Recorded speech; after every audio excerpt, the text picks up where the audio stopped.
That silence gets me every time. It doesn't come at the end of a phrase, it happens right in the middle of a phrase we already heard. This is the slow second movement of Dvořák's New World Symphony, with its famous English horn solo. Earlier in the movement, we heard this phrase.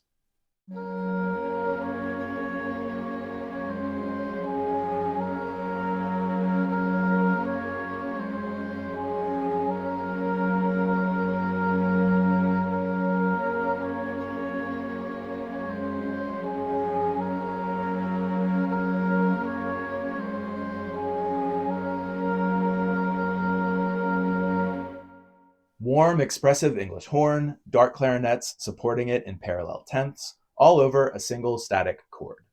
And then a lot happens. Eventually, Dvořák brings that opening melody back. But when it returns, everything is different. The English horn drops out, and we're left with just muted strings. And not even a full string section. He cuts them down to just 2 players per part. The texture is thinner, quieter, and more introspective. And then nothing. A huge, unbearable silence right in the middle of a phrase. So, why does this work so well? And how do we even talk about the music theory of silence? It's where he puts the silence and what happens on either side of it that matters. Let's look at a piano reduction. Through all these bars, the harmony doesn't change at all. It's just one chord, G flat major, the 4 chord in the key of D flat major. Over that chord, the first violins play B flat and D flat, notes that are in the chord, and then move to C and A flat, which are not, before returning back to B flat. That pattern is called a double neighbor figure. C is the upper neighbor to B flat, A flat is the lower neighbor.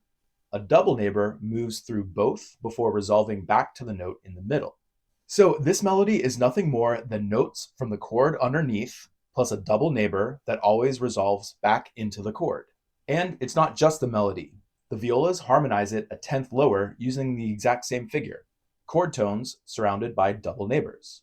Dvořák plays it once, then again, then he starts it a third time, and right before the resolution, silence.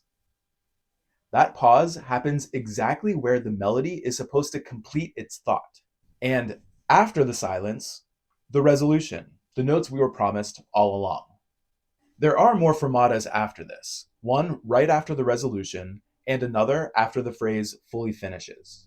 But by then we're ready for them, and those pauses come after the resolution, not before it. Its simplicity is what makes this moment so devastating. But there's something else going on here that makes the placement of this silence even more surprising: the rhythm of the second violins. They play offbeat, syncopated quarter notes on the fifth of the chord. It's not a melody, but it's active, constant, pulsing. It keeps the music moving forward.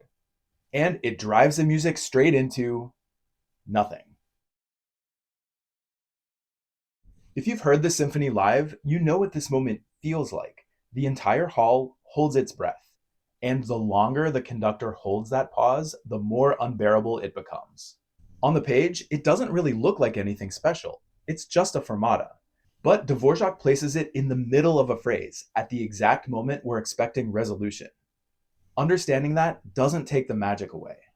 For me, this passage, with these few seconds of nothingness, are the most devastating and most meaningful moment in the entire symphony.